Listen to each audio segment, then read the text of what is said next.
Coucou tout le monde, alors aujourd'hui on va faire une vidéo un peu spéciale. Pourquoi spéciale? Parce qu'on ne va pas parler d'un sujet d'actualité, on ne va pas parler de culture, mais on va parler d'erreurs courantes. Je ne sais pas si vous le savez, mais vous allez bientôt le savoir, j'enseigne aussi le français à côté de mes vidéos et je travaille uniquement avec des personnes qui apprennent le français et qui ont un niveau B1, B2.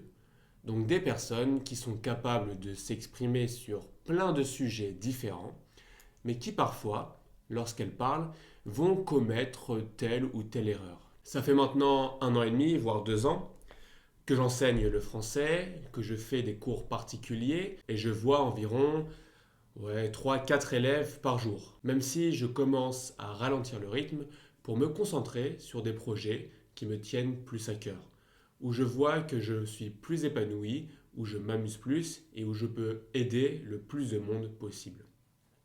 Par contre, je ne vais absolument pas arrêter les cours particuliers. Pourquoi? Je rencontre des personnes formidables et je crée de vrais liens avec ces gens-là. Ce sont devenus des amis. Je passe un très bon moment.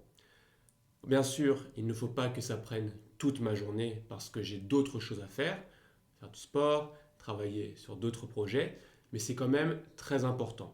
La deuxième raison qui explique pourquoi je continue à donner des cours particuliers, c'est pour savoir quelles sont les erreurs que les étudiants de niveau intermédiaire commettent.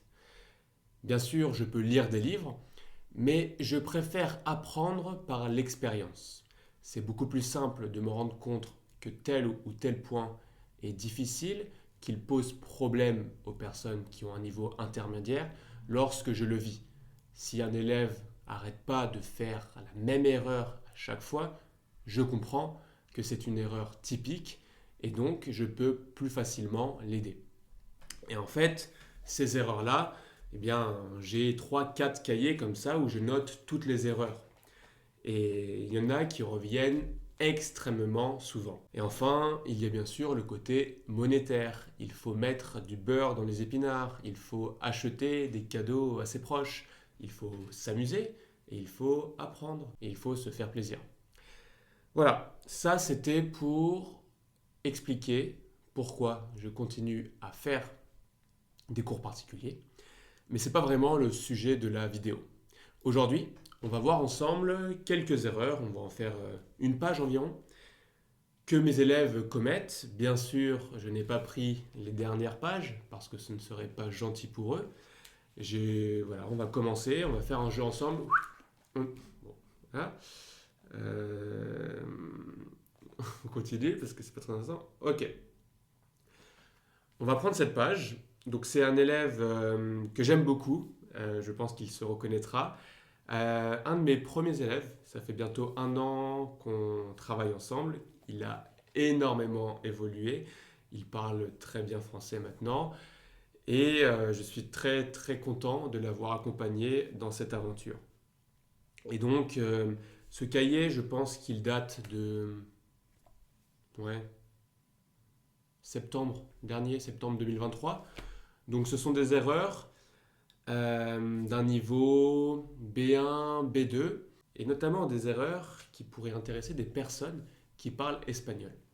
Parce que j'ai remarqué que les personnes qui parlent espagnol, ou en tout cas qui ont des origines hispaniques, ont tendance à prononcer certains mots français d'une drôle de manière. Et vous allez voir, donc on va prendre ensemble les différentes erreurs, et je vais vous expliquer.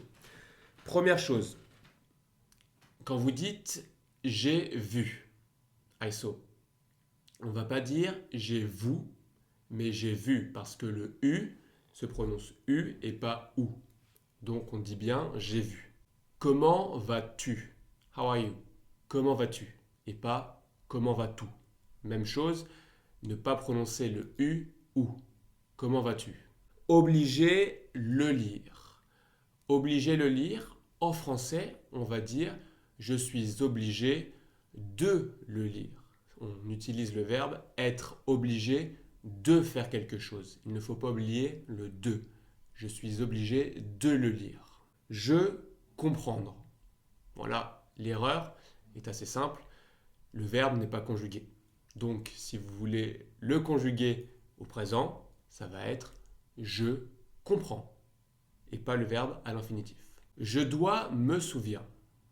Je dois me souvenir. Et bien là, la structure que l'on utilise en français, c'est je dois me souvenir. La structure qu'on utilise, c'est devoir plus verbe à l'infinitif.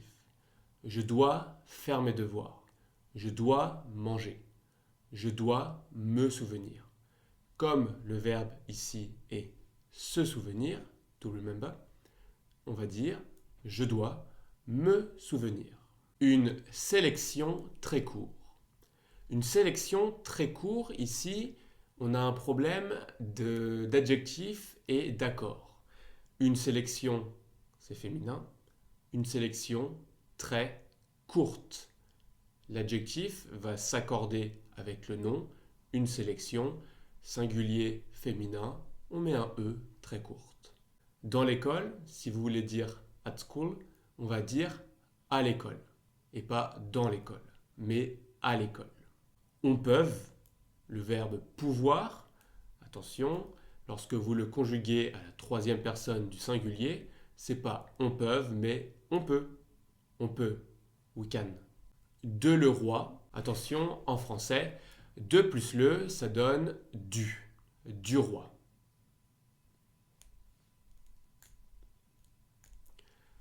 Et que, and that, et que, on ne prononce pas et que, mais et que, et pas et que. Un homme des affaires, ça n'existe pas en français, on va dire un homme d'affaires. Un homme d'affaires, a businessman. Comment tu vas prononcer ce mot? On va dire un avocat, a lawyer. Un avocat, et pas un avocate. Un avocat. Et pour ça. En français, on ne dit pas et pour ça. Pour dire therefore, on va dire c'est pourquoi. Ou alors c'est pour cette raison.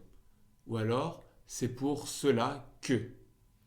Vous avez différentes façons de le dire, mais ne dites pas et pour ça. Il y a 50 années. Alors là, ce n'est pas faux, on comprend très bien. Par contre, le français va plutôt dire il y a 50 ans. On va avoir tendance à utiliser an plutôt que année. Donc, on va dire il y a 50 ans, j'ai appris le français. Et enfin, la dernière, on ne dit pas j'ai allé en France, mais je suis allé en France. Le verbe aller est utilisé avec l'auxiliaire être en français. Je suis allé en France et pas j'ai allé en France. Bien sûr, lorsque vous conjuguez le verbe aller au passé composé. Voilà, c'est un test. Je voulais voir si ce type de vidéo vous intéresse, si ça vous plaît, si vous apprenez plein de choses. Je n'ai pas fait de montage extraordinaire, je n'ai pas énormément de temps pour m'occuper de ça. Mais si je vois que ça peut aider certains d'entre vous, que ça vous plaît, eh bien j'en ferai toutes les semaines. Il n'y a pas de problème, je suis très généreux. Et ça me demande pas vraiment de temps ni d'effort parce que toutes les erreurs sont là, donc je n'ai rien à préparer. Donc c'est parfait, ça fait plaisir à tout le monde. Comme d'habitude, n'hésitez pas à me dire ce que vous avez pensé de ce type de vidéo. N'hésitez pas à liker, à partager, à commenter, à vous abonner, c'est très important. Ça me motive, ça me fait plaisir. Et je vous souhaite une très bonne journée. Continuez à pratiquer votre français. Amusez-vous bien, c'est très important. Et on se retrouvera dans la prochaine vidéo où je vous ferai découvrir un nouveau format. Bonne journée à tous, ciao ciao!